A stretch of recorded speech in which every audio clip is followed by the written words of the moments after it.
はい、じゃあ今回、特別編ということで、ベンジャミン・チェンさん来ていただきました。はい、ありがとうございます。はい、お願いします。はい、では今回ミューズで特別クラスをやっていただけるということで、なんで日本に今来てるんですか？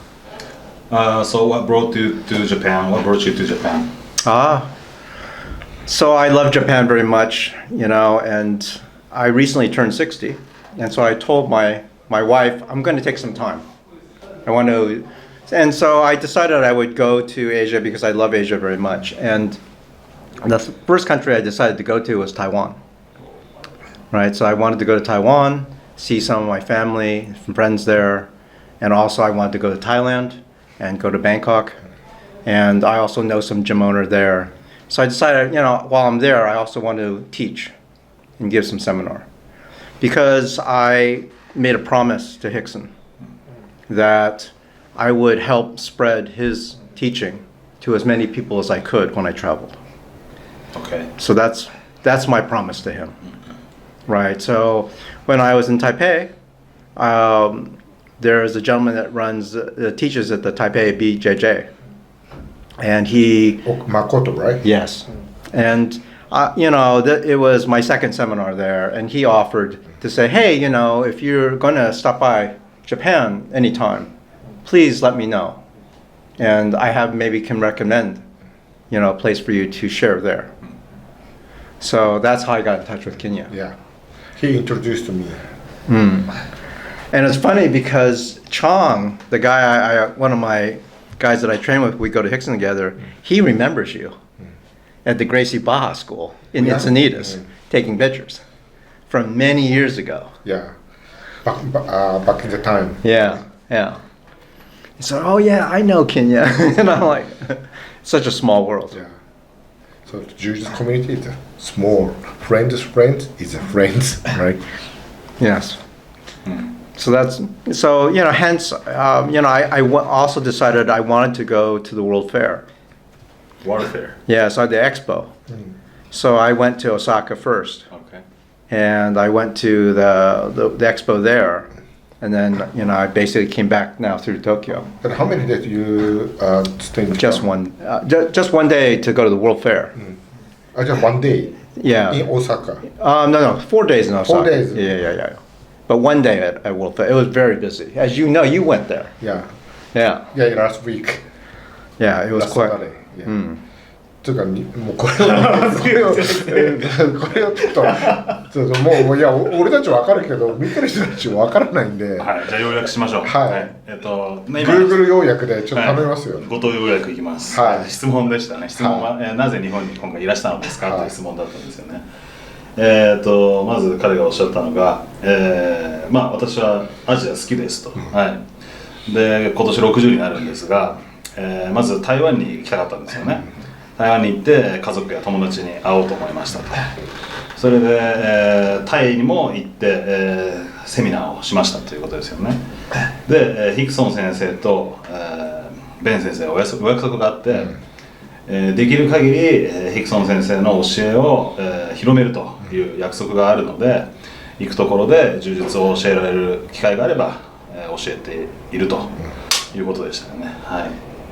でさっきちょっとインタビューの前にちょっと聞いちゃったんですけど、日本には15回いらしたことあると。すごいよね。はい。You've been here 15 times. Yes. That's right. And this time you brought your family? Not this time. Oh, not this time. I'm just traveling by myself this time. Yeah. But I have brought my family here before. Okay, I see. はい。今回はご自身本人だけでご旅行しているということなんですけど、ご家族も連れてきたことありますし、みんな日本大好きだということでしたね。はい。じゃあその自身の簡単な柔術のキャリア、プロフィール的なことを聞いてもらっていいですか？はい。So now we'd like to hear about your career in Jiu-Jitsu briefly. So I think it'd be important to start with my martial arts in general. And I've been training for over 40 years in martial arts.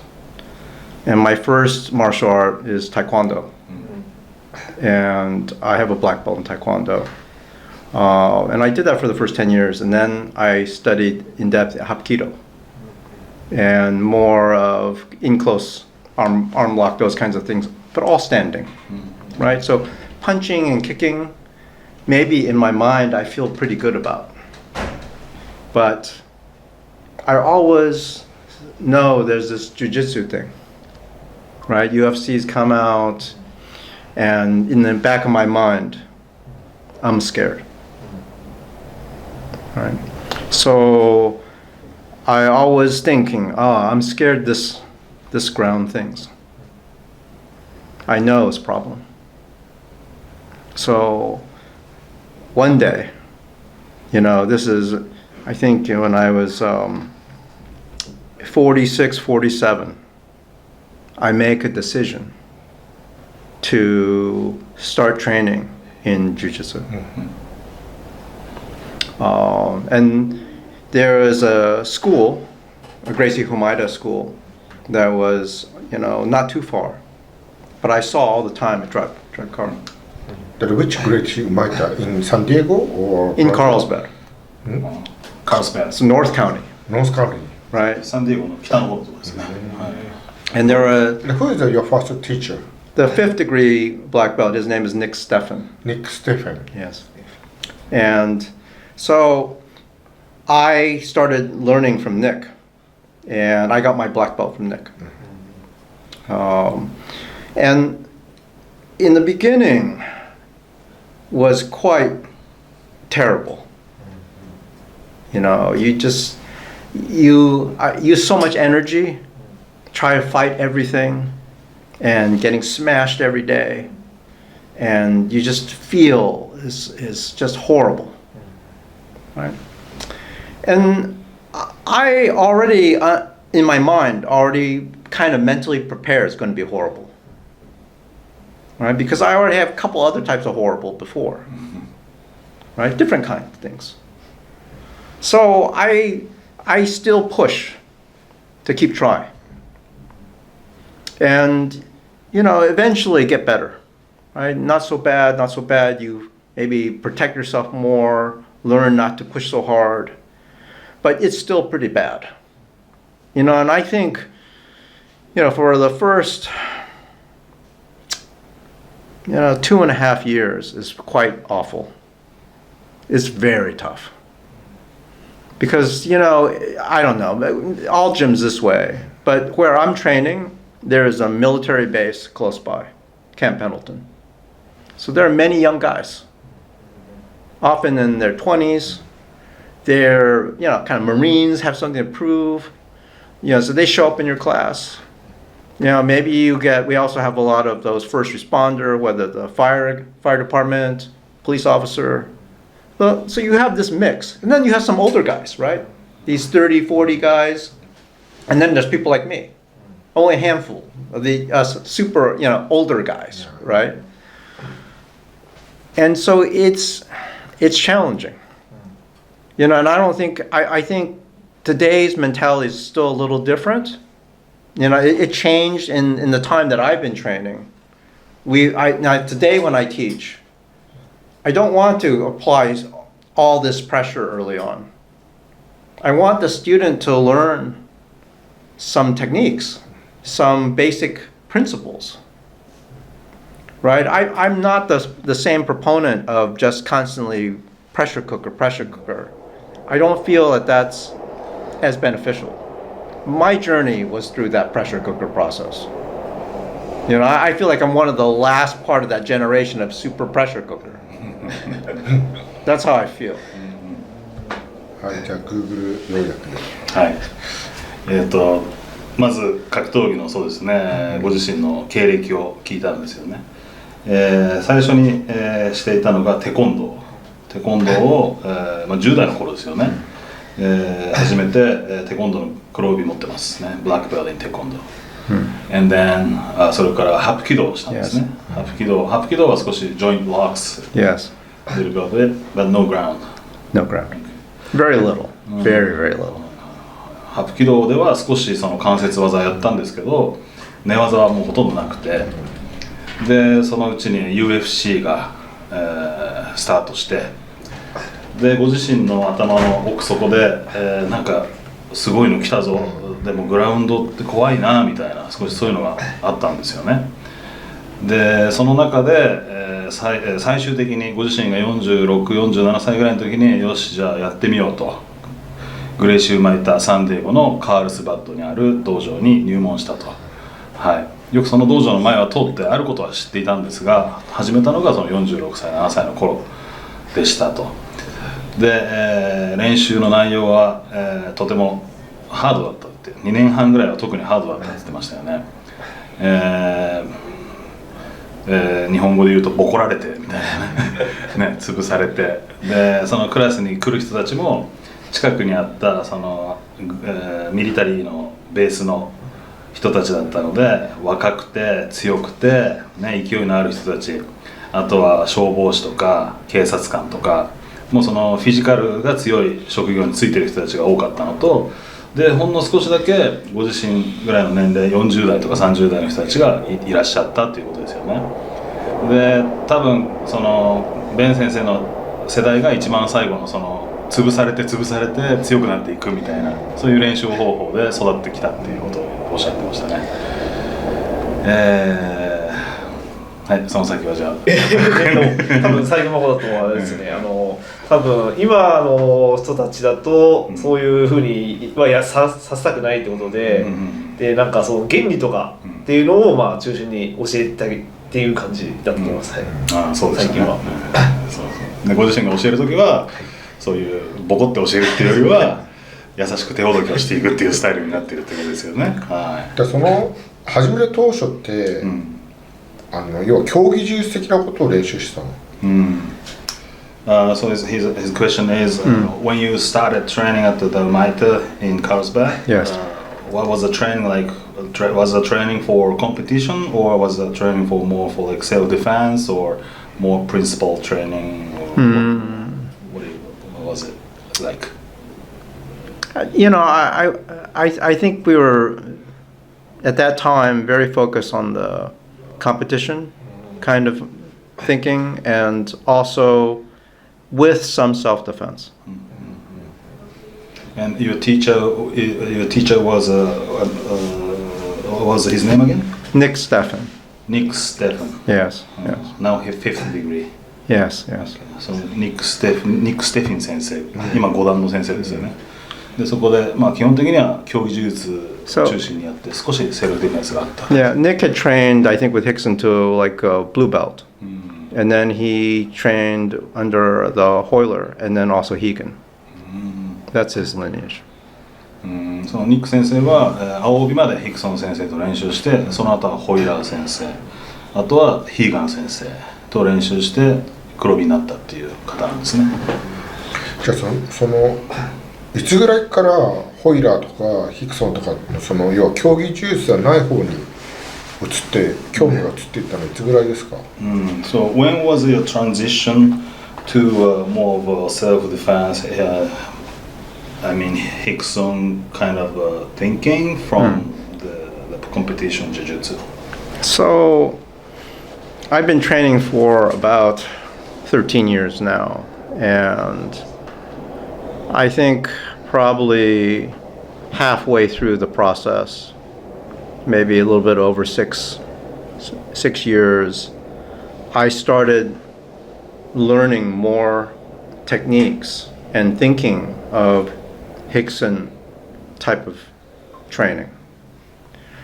So Henry Akins, produced a lot of video content at that time, so I started looking at that. Before, I spent a lot of time looking at like John Danaher and some other things. But I noticed, because I am the smaller and cannot move very fast, that some of these other techniques that are more competition based does not work for me. So I started noticing those techniques work better for me. Then I have another partner that I train with. His name is Chong. And Chong is now a 4th degree. Like, he'd been training a long time. He remembers you. And Chong would tell me, hey, Ben, I'm going to go train with Jack Toffer, right, up in Orange County, because he was there at the time.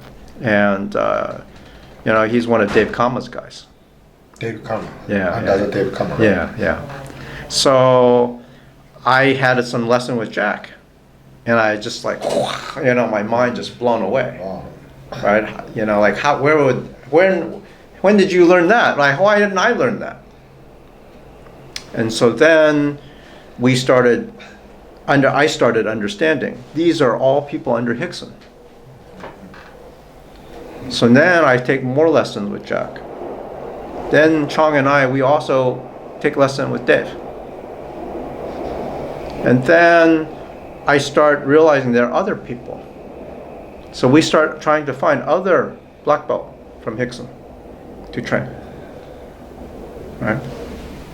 And so, you know, Chris Burns, Scott Burr, you know, there's a list of these guys that we just kept interfacing. And so we are now training with these guys. And Chong and I would also train every week by ourselves and review all those things all the time. And we started focusing more on those self-defense. And I started really understanding Rickson's thinking, right? Which is, it doesn't matter what the weight class is. It doesn't matter that there's a time limit or not. You're in the street. There's no rules. And then the argument would be, hey, you know what? Jiu-jitsu in the beginning, it was an art for self-defense, for fighting. And, you know, people do jiu-jitsu for many different reasons, right? And so sport jiu-jitsu is important because that also fulfill, you know, something here, right? People, they want to train hard, they're interested in progressing, and this is a way to measure that. So I see that also. But I feel like, as I visit other gyms, that this has gotten a little bit lost. You know, it's kind of like, okay, you know how to do all this stuff, but you can't get out of a headlock. Right? That's what the first thing is going to happen with the guy in the bar. Right? The bigger guy, he's just going to, you know, what are you going to do? And if you don't have answers just for that, and you've been training all this time, something's wrong. So I do understand both sides. I understand that there's something for everybody. But I do think that I feel that as a blue belt, you should have a very solid self-defense understanding. It shouldn't be confusing. And I think many people are still very confused. そっちに要約して。そうそのねコンペティションの練習をして中心に練習している道場で、柔術してたんですけど、いつぐらいからセルフディフェンスとかヒクソン先生の柔術の方に傾倒していったのかっていう質問だったんですよね。6年7年6年目って言ってましたね。6年ぐらいやっていて、それまでヘンリー・エイキンス先生とか、ごめん、その前ジョン・ダナハ先生とか、その辺の、ビデオをオンラインで見たりしてたんですけど、なかなかそれが自分に合わなかったんですよね。でヘンリー・エイキンス先生がその頃よくビデオを出していて、それを見て使い始めたら結構自分に合っていて使える技だったっていうことだったんで、そこから入ってたわけですね。だからヘンリー先生はもちろんヒクソン先生の黒帯で、そこからその技術の凄まじさに触れて、でヒクソン先生に会う前にジャック・ターファー先生とか、その先生であるデーブ・カーマ先生、あとはクリス・ボーンズ、あとなんか名前なんだっけ、そこら辺もヒクソンの黒帯、スカッパー、この辺ヒクソン先生の黒帯のレッスンを取ったり、その辺の人たちと、練習することが練習し始めたんですよね。それでその技術にびっくりしたというかね、今までと違ったっていうところを感じたんですよね、きっとね。それは何帯の時だったの？What belt were you then? Like in 6 years in your training? About purple belt. About purple belt. 紫帯ぐらいですね。でその後からその競技柔術もやりつつそっちもやって、チャオビ黒帯になっていったってこと？ Did you continue train competition jiu-jitsu after you started training with those black belts from Hickson? No. So, boy, that's a hard question. I mean, here's what I would say to be respectful. You know, when the time that I was, still attending the class, right, I would still learn those techniques. But, the reality is that Hickson will never give up a proper base for some other type of attack or a defense. There is no rolling on your back, berimbolo. There is all of that stuff it will not make sense in the street. In his mind, it's just. Let me translate. それであれですね。今金谷さんの質問はコンペティションのトレーニングを続けていたのかっていうことなんですけど、そうではないっていう感じですよね。で、今おっしゃってたのが、ヒクソン先生はもう本当の基礎であるベースを絶対に、なんていうのやめないっていうかね、それを絶対になんていうんですかね、日本語にしたらね、根幹だね。それを捨てて他の技術は絶対にしないっていうことですよね。でさっきのレン先生の話に戻ると、もちろんコンペティションはコンペティションで素晴らしいものがあるし、やっぱり全ての人に、それぞれのやっぱり柔術があるので、否定することはないんですけども、ヒクソン先生の柔術っていうのはウェイトクラスは関係ない、時間リミットは関係ない。だからセルフディフェンスっていうのはそういうことでストリートっていうことなんですよね。バーででかい男にガッて頭こうヘッドロックされて、その逃げ方が分かんないっていうのは良くない。で青帯になる頃にはそのセルフディフェンスの基礎は理解してないといけないっていう、そういう考え方なんですよね。それでタク君なんて言ってたと。あと加えて多分、少しなんですけどベリンボロとかそういうものは基本的にストリートで使えないからっていうと思いますね。そうやっぱそういうふうにある日を境にそっちの方にもう両立じゃなくてそっちに行ったってことだよね。練習は続けていたって言ってましたけどね。ただやっぱりもう元々の柔術、ヒクソン先生がやってるストリートを意識した階級も関係ない柔術の知った後はやっぱり今までの練習はなんですかね、やっぱりそんなに身が入んなかったんでしょうね。だんだんやっぱりこっちにシフトしていったんでしょうね、やりながらも。けどそのシフトチェンジしたあたりから、そのホイラーとかヒクソンとかと練習するにはどういうふうにして練習をしてたんですか？もうその頃にはだってホイラーはずっと道場に持ってないし、ヒクソンも道場には会っていなかったと思うんで。はいはいはい。Okay, so next question would be how would you train with Hoyler, Hickson, because they didn't have their gyms then, as his understanding. But they might have had a studio or garage, or how did you physically train with them? So I should be noted, right? I only train with Hoyler when he give the group seminar with the Gracie schools, right? So every year he would do that. With Hickson at the beginning when we start to train with him, he have a private studio in Torrance. It's very close to the Gracie University in Torrance, not far. And that's where he trains with his students before he went to Florida. JJGF office of the JJGF, right? I don't know that. It's when you walk in there, I don't see any other office. There's a guy I know that's running the JJGF, right? That is for Hickson. Yeah. But I don't think it's the same location. Are they different? Yeah, I think it's different. Because you enter in that studio in Torrance, it's literally just an entry area, and then you walk into a second room with a roll-up door, and it's basically just mat. And he has good lighting there too, if you want to take the pictures, video, those things. Yeah, video. Yes. Shooting the video studio. Yes. そうだ、初めてそのヒクソンと練習した時、他の人と違った部分っていうのはどういうふうに感じましたか？先に聞いた方がいいですか、それ。あ、そうだ、翻訳者。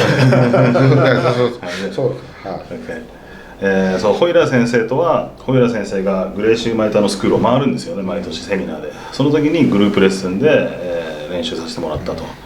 でヒクソン先生は当時、フロリダに移る前、トーランスのグレイシーユニバーシティからほど近いところにご自身のスタジオがあったんですよね。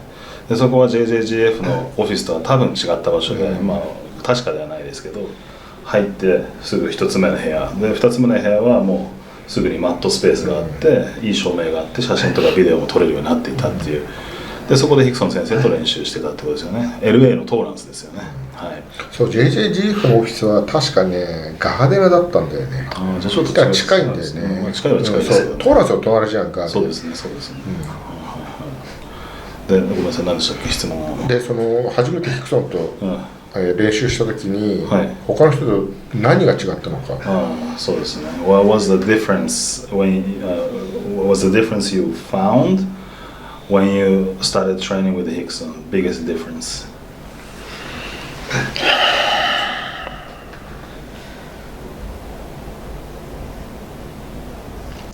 Here's the best way I describe it. You know the Star Wars, right? Where they have the Yoda, he's teaching the Jedi Knights how to fight. Hickson is like Yoda. It's completely different than any person I've ever trained with. He is operating at a very, very high level. Like if you think about an iceberg, right, in the ocean, this is like regular jiu-jitsu sitting up top of the water.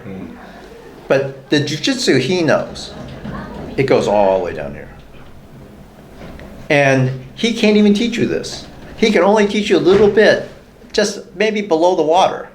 That's it.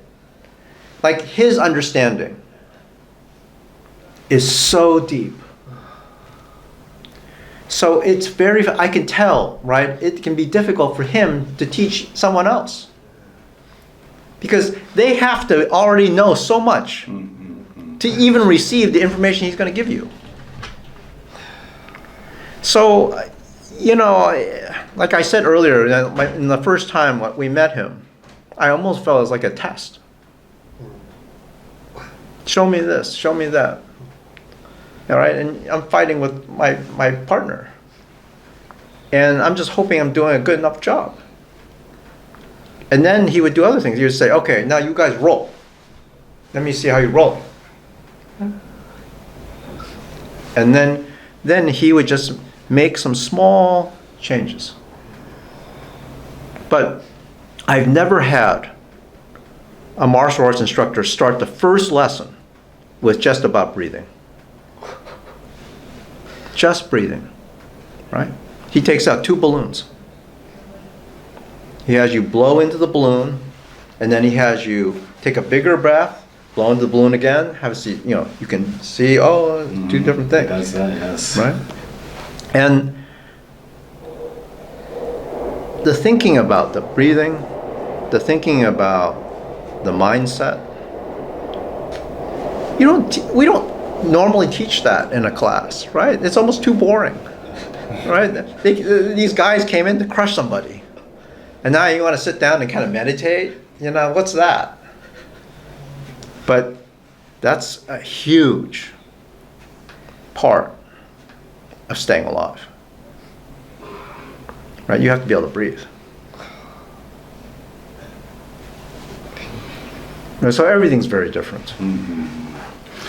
はい、ヒクソン先生の柔術は、全てが違うということなんですけど、まず言えるのが、ヒクソン先生が見ている柔術っていうのは私たちが見ている柔術とのレベルともう全く違う。氷山に例えるならば水からちょっと出てるこの辺で私たちは練習をしてるんだけど、この下のめっちゃ大きい氷山のこの大きな部分をヒクソン先生が知っていて、だから実際にヒクソン先生がみんなに教えるのは難しいというのは理解してますってことですよね。なぜならたくさんのことを知らないとヒクソン先生に言ってることを理解できないでしょうっていうことですよね。で初めてヒクソン先生と練習した時はご自身のトレーニングパートナーと一緒に行ったんですけど、テストみたいだったんで、このポジションやってごらん、これ見してヘッドロックから抜けれるかとか、これやってごらん、あれやってごらんって言われて、最後にじゃあロールしてってスパーリングして見せてくださいっていうことで、でもものすごい緊張したって言ってましたよ。ちゃんとできてるかなって。でさっき聞いてたら、それで黒帯のテストがあったんですって。8人ぐらい受けてて、丸1日のテストなんですけど、半分ぐらいでもうヒクソンがやめってなって4時間ぐらいですかね。でみんな首っていうか失格ってなったことがあるらしいんですよ。それも聞いてたからもう冷や汗、汗だくになりながらその言われたポジションを見せていったっていうことを言ってましたけど、すごいですよね。だけど自分はね思うんですよね。そのヒクソン先生の柔術ってある程度やっぱりやってる人からすると、ああこういうことなのかみたいな、確かにやっぱなんか知ってるからヒクソン先生に言ってることは分かるけど、白帯の人ってヒクソン先生のレッスンって受けた方がいいのかなっていうのをちょっと自分思ったんですよ。でなんだっけ、ごめんなさい、もう一個なんか言ってた。あれですね、風船ですよね。風船。あ、そういった気。ヒクソン先生のねレッスンって呼吸法から教えて、だけど普通ってね、もうファイトってやって汗かいてロールしてが楽しいね、柔術のクラスの定番というかね、楽しみ方だと思うんですけど、ヒクソン先生は風船膨らまして浅い呼吸だとこのぐらいだろっつって、胸の奥お腹からの呼吸だったらこんなに大きな風船ができるって、こういうことやる人初めて見たってだからね面白いですよね。その質問していいですか、その色帯と白帯。So I was thinking, I know Hickson's teaching is great. I'm one of the believers of Rickson Gracie, Gracie Jiu-Jitsu all. But when I met Rickson, he did the balloon thing. Yes. As well. I practiced myself breathing with my students, breath of fire, Yes. yoga, everything. But sometimes I have this question, is this really good for white belts? Because obviously they don't have much fundamentals yet. Right. So you met Hickson's jiu-jitsu when you're purple belt. We all. No, well, I learned from others. Oh, Well, yeah. I met Hickson when I was black belt. Okay. Oh yeah. To be very clear. Okay, Right. okay. I'm trying to learn from all the others Yes. aggressively. But myself as well, I started realizing there's more deeper understanding of jiu-jitsu. Yes. And you as well, right? You didn't realize that as a white belt. No. What do you think about is it good for brand new white belt to learn those kind of jiu-jitsu? So that's it. You asked I think one of the most important questions. There's a group of us that we are Hickson students, and we have this discussion internally. There are some of us, we don't believe that we can teach appropriately till the person's black belt. Like, I can't really teach the principles to you unless you already have a lot of experience on the mat, because you can't appreciate it. And I would say there's a lot of truth to that. In the small number of seminars I've given where I have a white belt, blue belt, and I'm just trying to show them something, I can see you just show them, you ask them to do one thing, right? Just please move your leg here. Just that one detail, I realized, could take many months. So I think it depends on the person. You have to remember that in jiu-jitsu in Brazil, originally, there were no classes. It's only teach one-to-one. Right?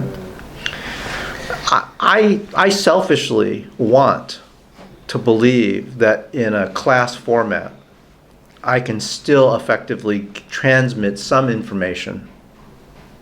So when I do have a white belt or a beginning student, what I try to instill in my teaching to that student is that there are core, real principles involved at a high level, physics kinds of things that are at play. And I will talk about some of those with you in the beginning. And then I will show you the application of those to some simple things, right? Maybe somebody has mounted you. How do you get this person off of you? And I will just try to relate those two. Nothing more. In the very beginning, but I do believe, the hip escape movement. Some very simple things have gotten lost. And so I look at it as there are foundational problems that we need to just kind of remember. These are the foundational building blocks. Before we get into what's the cool move? And I'm going to take down these 5 steps, 10 steps. Everybody's so interested in that. But the reality is if you roll with Rickson, or if you bring a new problem to him, he may have never seen it before. You apply that to him, it is like trying to confine water. His body, you can tell, the way his computer works, it's very interesting. We bring him some very, we have this hold, this move, this whatever, this position. Show me, right? And you get him in there. This is not position. And they just throw you right off, right? When you thought it was perfect. He's so deep. He is like water. He understands how all the energy is around him. So it could be the same move applied by 3 different people trying to submit the same thing. And from the outside, all looks the same. But it's not. It's the unique combination of this person you're having the conversation with together with you. That response is unique. It's not a series of memorized moves. But you know what? If we don't practice the memorized moves in the very beginning, we will never be able to do the other piece. To your point. Makes sense. And I realize this. And I've seen so many just weird things. One time Chong had a fully locked armbar on Rickson. And he was probably 85% done.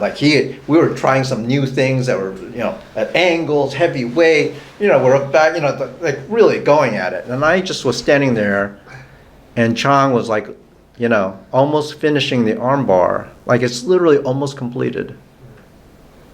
And I saw some ripple of some little movement in his body. And all of a sudden Chong looked at me, he had nothing.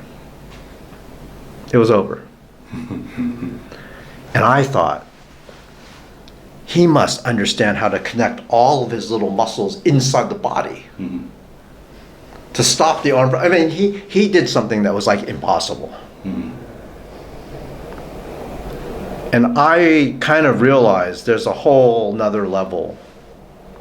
There's a whole super deep, monk kind of, there's a whole nother set of things going on. And we're just sitting here at the very surface, happy to just, get move the ear this way and whatever, and we're just so grateful for that. It's much deeper than that. Interesting. じゃあようやくです。はい。質問何でしたっけね。多分あれですよ、白帯とか青帯が俺がした質問だ君がした質問だよ。Okay, so my question was ね、ヒクソン先生の柔術を白帯が理解できますか、っていうことだったんですよね。で、まあやっぱり難しいですよね。本当に理解してそれをね、すごいなって思えるっていうのはやっぱり下地がやっぱりあってこそっていうのはあると思いますっていうことですよね。で、いろんな話してくださいましたけど、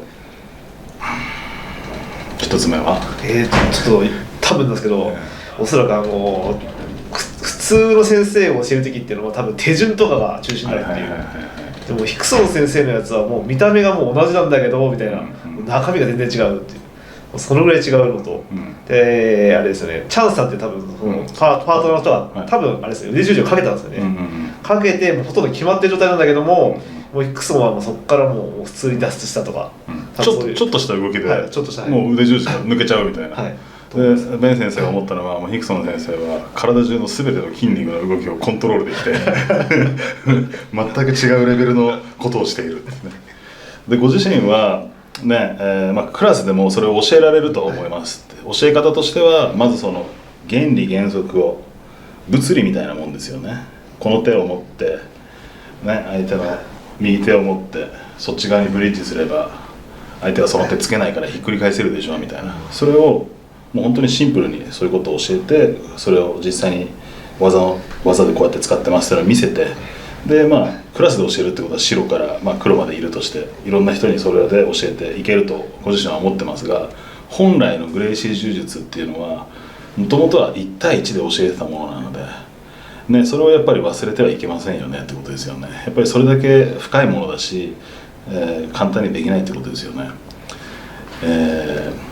で、私思ったんですけど、でもヒクソン先生ってやっぱり白帯から教えてるじゃないですか。クロン・グレイシーとか息子ももちろん白帯からね育て上げてるわけですし、他にも絶対白から見てる人って絶対いるので、やっぱりねやり方っていうか、でも自分はやっぱり柔術を教えてきた中で、やっぱり最初って本当に簡単な技を教えて、それをやっぱり何年もやってだんだん分かってきたら、この理由ってこうなんだよみたいに教えると、あそこでなるほどみたいな、本当に自分が通ってきた道だと思うんですけど、皆さんもそれしかないですよね。最初からこれはこうでこうでああでって言っても分かんないですもんね。So obviously Rickson Gracie taught white belt brand new beginners. For example, his own sons, he started them, Yes. brought them up to one of the greatest black belts. Yes. So obviously he has taught white belts, made them black belt and Sure. black belts, right? Sure. Now, like my thinking is like, I teach a lot of white belts. I start a lot of people. I brought some of those up to black belts. My way of thinking is kind of similar to yours, right? Like first I need to build them up like with the simple moves. They don't need too much reasonings. They don't even understand. Right.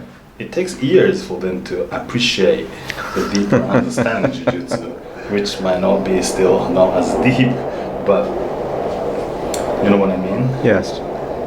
But you believe you can teach a whole class in which white belts to black belt in it, probably in the whole group of class, right? It's an argument that I have with, and maybe it's because I'm the younger of the group. Okay, you should know that I think there's like, I don't know, maybe there's like 10 of us that are still very active training with Rickson on a very regular basis in this way, right? And our goal is to teach others.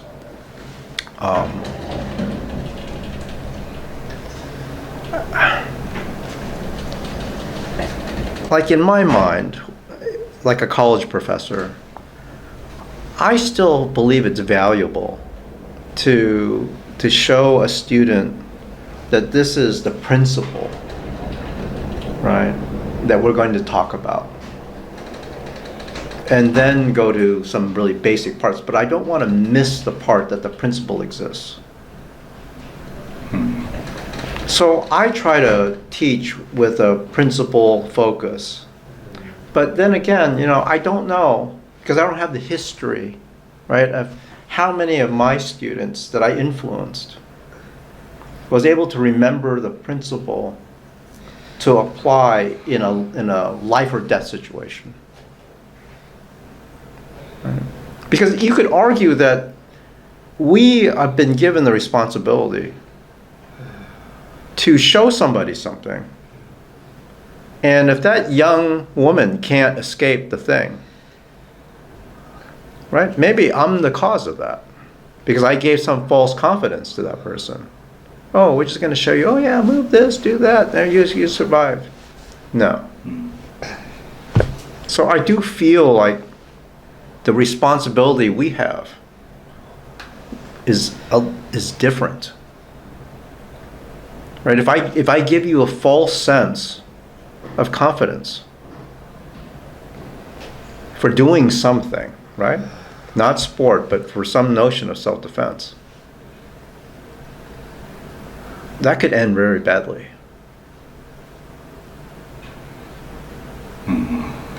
Right? So Rickson talks today about, his main mission is about helping those weak people, right, to defend themselves.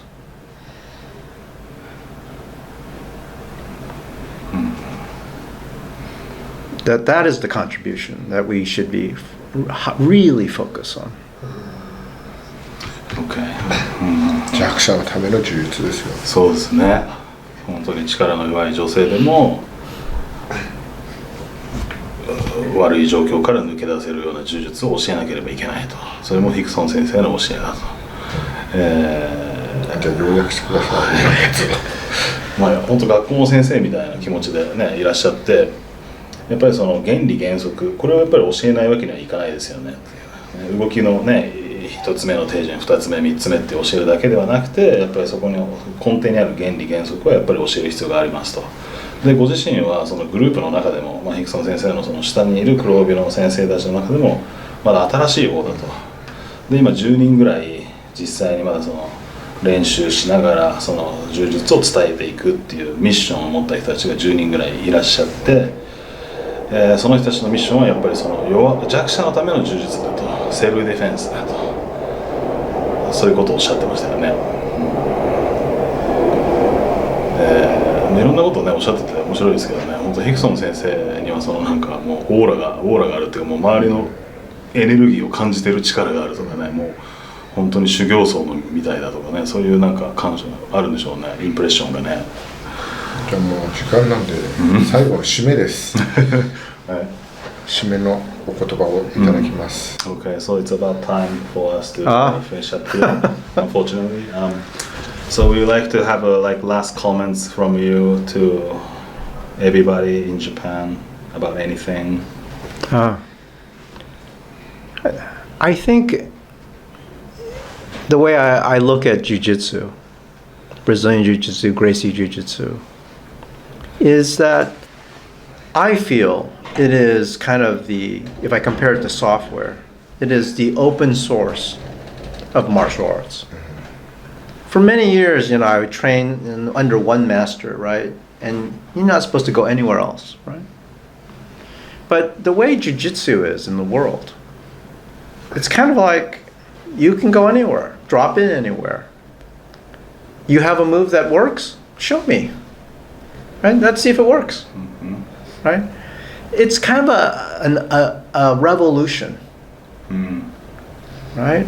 And the UFC is part of that. It's kind of like, let's just see what works. Right? And so in this way, I think it's been very, very good.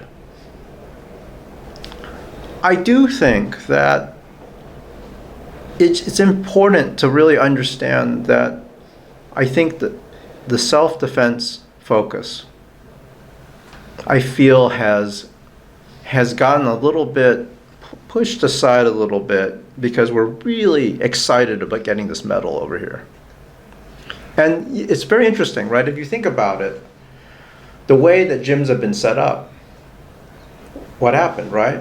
All these initial guys from Brazil trained some students, then there were competitions, they basically fought in these competitions. You had these winning black belts. And then what did they do? After many years, they just opened their own gyms. Right? And so in many cases, this first level of the hierarchy is about competing. We want to build up a bigger competition team. We want to go back and prove that we're better than the other guys. And so it just is self-fulfilling prophecy. Right? But the concept of Vale Tudo, where is that?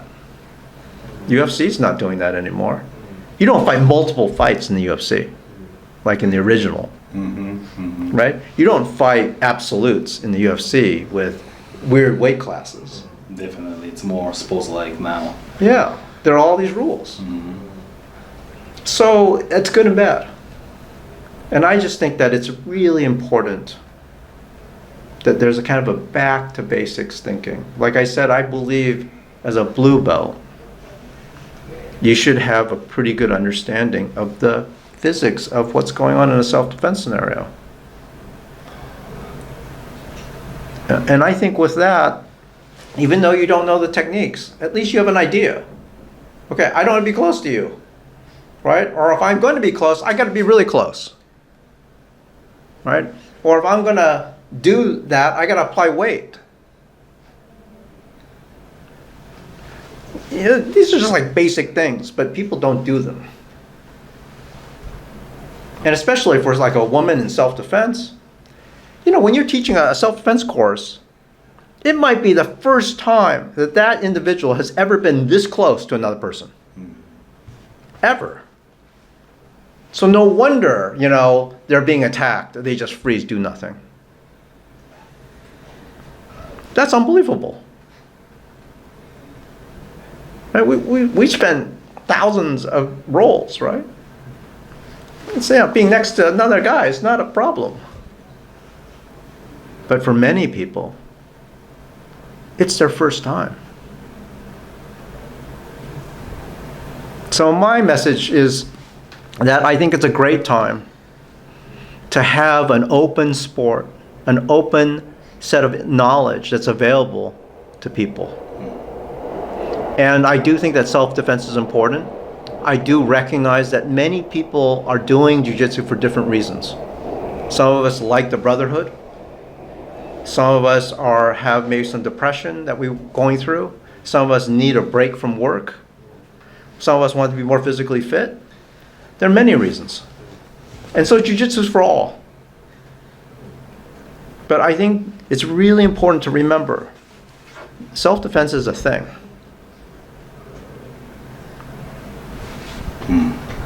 Okay. まず柔術というものがね、今ソフトウェアに例えるならばオープンソースなので、今このインターネットの時代でいろんな技へのアクセスがあって、情報にアクセスがあって、で、昔のそのマーシャルアーツ道場みたいにもう絶対にこの師匠について一生行かなきゃいけないみたいなもう世界でもなくなってきてて、出稽古にあっち行ってこっち行ってできて、いろんな先生から学べて、これ素晴らしいことだと思います。